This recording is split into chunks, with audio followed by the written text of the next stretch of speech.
네, 안녕하세요. 미국 주식 멘탈 케어하기 멘탈이 전부다입니다. 네, 오늘은 약속드렸던 대로 테슬라의 S&P 편입 전 마지막으로 현재 상황을 점검을 하고 우리가 어떤 전략을 취해야 할지 살펴보는 시간을 갖도록 하겠습니다. 우선은 팩트부터 살펴보자면요. 테슬라는 12월 21일 월요일에 S&P 500에 편입이 되게 됩니다. 그렇기 때문에 테슬라를 편입해야만 하는 대부분의 인덱스 펀드들은 편입이 시작되는 12월 21일 이전, 그러니까 편입 이전 마지막 거래일인 12월 18일까지 대부분 편입을 끝마치게 됩니다. 그리고 편입은 아마도 오늘부터 이미 시작이 되었을 것으로 예상이 되고요. 하지만 대부분의 물량은 12월 18일 금요일에 들어올 것으로 예상을 하고 있습니다. 우선 인덱스 펀드들이 테슬라를 사야만 하는 수량은 테슬라의 현재 총 유동 주식 수가 7억 6,800만 주니까요. 여기에 현재 주가를 곱하면은 현재 총 유동 주가는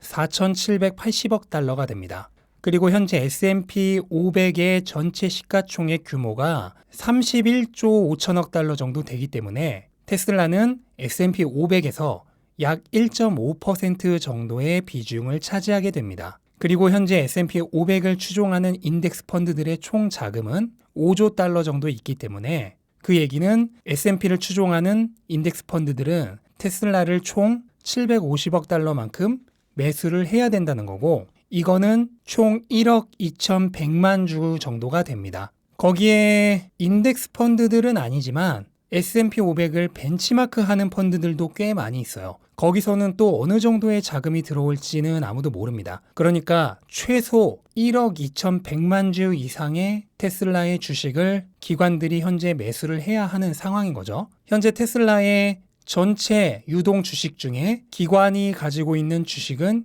약 43% 정도가 됩니다. 참고로 여기에는 표시가 안 돼 있지만 우리 같은 완전 개미들의 숫자는 한 20% 정도 돼요. 그 외에는 회사가 아직 공개를 안 한 주식이나 대주주들이 스톡옵션으로 가지고 있는 주식 등등이 또 있겠죠. 그래서 어쨌든 이번 주 목요일, 금요일 이제 2거래일 동안 인덱스 펀드들이, 그리고 그 중에서도 거의 대부분 금요일에 테슬라의 주식 최소 1억 2,100만 주 이상을 매수를 하게 될 겁니다. 그러면 그 많은 수요가 들어오는 이번 주 금요일에는 주가는 무조건 오르냐? 그렇지 않습니다. 주가가 오르고 내리는 원리는 사실 간단합니다. 사려는 사람이 더 많으면 오르고 팔려는 사람이 더 많으면 내립니다.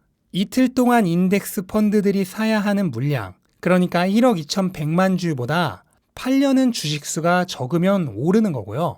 반대로 1억 2,100만 주보다도 팔려는 주식이 더 많으면은 그때는 이 엄청난 수요에도 불구하고 공급이 그걸 능가하니까 오히려 주가는 내리게 됩니다. 근데 그걸 누가 예측 가능할까요? 아무도 못합니다. 그리고 이 변동성은 이번 주로 끝나는 게 아니에요. 분명히 다음 주부터 그동안 눈치 보면서 편입 끝나기만을 기다렸던 사람들도 꽤 많을 것입니다.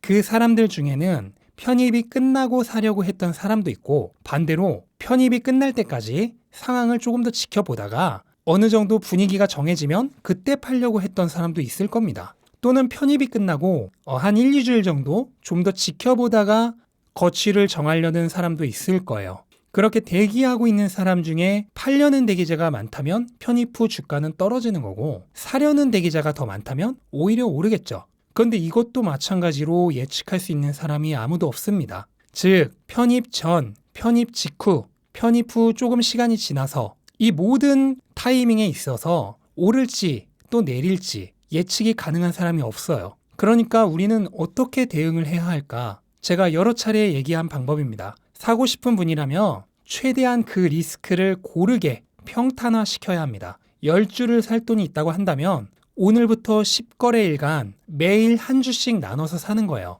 물론 사는 동안 주가가 더 오르면서 평균 단가가 오를 수도 있지만 반대로 주가가 내려가면서 평균 단가가 더 내릴 수도 있습니다. 어쨌든 중요한 건 리스크를 최대한 고르게 분산시킨다는 데 의미가 있어요.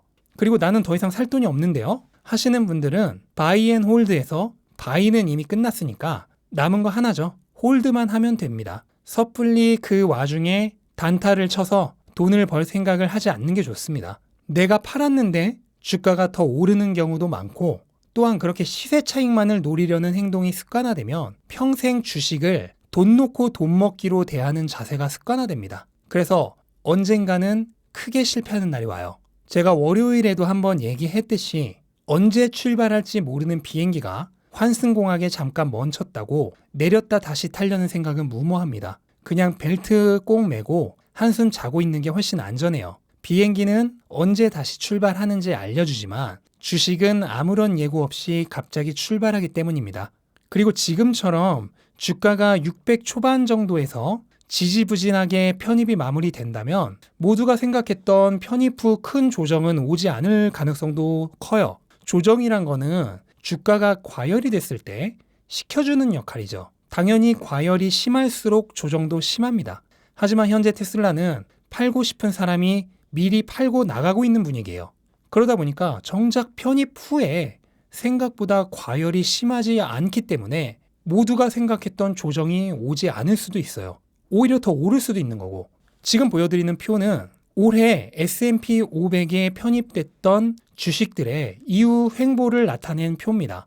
왼쪽에 있는 거는 편입 이후에 수익률이 플러스인지 마이너스인지, 그리고 오른쪽은 S&P 500의 수익률과 비교해서 플러스인지 마이너스인지를 나타내는 건데요. 보시다시피 단 하나의 기업을 제외하고는 모든 기업이 편입 이후 현재까지 수익률이 플러스입니다. 덱스콤 한 곳을 제외하고는 내린 곳이 하나도 없어요. 심지어 S&P 500의 수익률과 비교해도 거의 대부분이 수익률이 더 좋습니다. 한마디로 정리하면 S&P 편입 후에 대부분 다 올랐다는 겁니다. 그러니까 함부로 지금이 고점이다, 편입되고 나면 조정이 온다 생각하고 일단 팔았다가 나중에 다시 들어가야지 하는 생각은 하지 않으시는 게 좋아요. 제가 심리적 안전마진 얘기를 여러 번 했죠.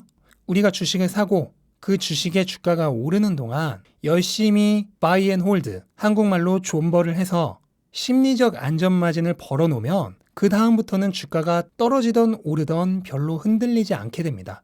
주식 투자가 조금도 괴롭지 않고 늘 행복하고 즐거워요. 그런데 대부분의 사람들은 약간의 이득을 빨리 취하고 팔아버리려고 애써 벌어놓은 심리적 안전마진을 자기 손으로 쉽게 포기합니다. 하지만 저는 그러지 마시기를 간곡히 추천드리는 거예요. 안전마진을 목숨처럼 지켜라. 애써 벌어놓은 심리적 안전마진 스스로 버려서 또 나중에 힘들어하지 마시고 한번 확보한 심리적 안전마진을 생명처럼 지키십시오. 애플은 2000년 이후로 20년 동안 100배가 넘게 올랐습니다. 아마존은 97년 상장 이후로 1000배가 넘게 올랐어요. 그런데 애플이 100배 오르고 아마존이 1000배 오르는 동안 그 안에서 사고 팔았던 사람 중에 100배, 1000배를 벌었다는 사람은 극히 드뭅니다. 전설적인 트레이더 수준이 아니면 불가능해요. 오로지 아무것도 안 하고 그냥 가만히 있던 사람만이 100배, 1000배를 번 겁니다. 그러니까 시장을 이기려고 하지 마시고 열심히 벌어두신 심리적 안전마진 즐기면서 그냥 시장 안에 머무르십시오. 연말이 되면은 산타 랠리라는 게 있죠. 시장이 전반적으로 오를 가능성이 큽니다. 그리고 테슬라는 약 3주 후 1월 4일에 4분기에 차량 인도량 발표가 있어요. 아마도 시장의 예측을 훨씬 뛰어넘을 겁니다. 그리고 그 2주 후 정도면 실적 발표를 또 하죠. 이렇게 강한 기대감을 주는 이벤트가 바로 뒤따르기 때문에 언제 어디서 갑자기 다시 상승을 시작할지 모릅니다. 그리고 또 많은 사람들은 거기에 타지 못해서 발만 동동 구르겠죠. 어떤 분이 제 영상 시작할 때에 이 그림이 무엇을 의미하는지 질문을 주셨어요. 제가 안 그래도 언젠가 한번 이거를 얘기를 드리려고 그랬는데 요거는 눈치 빠르신 분들은 이미 아셨겠지만 한강뷰입니다. 한강뷰. 제가 직접 찍은 사진이고요. 의미는 주식으로 돈 많이 벌어서 한강이 보이는 한강뷰 아파트 사자는 의미로 이 그림을 쓰게 된 것입니다.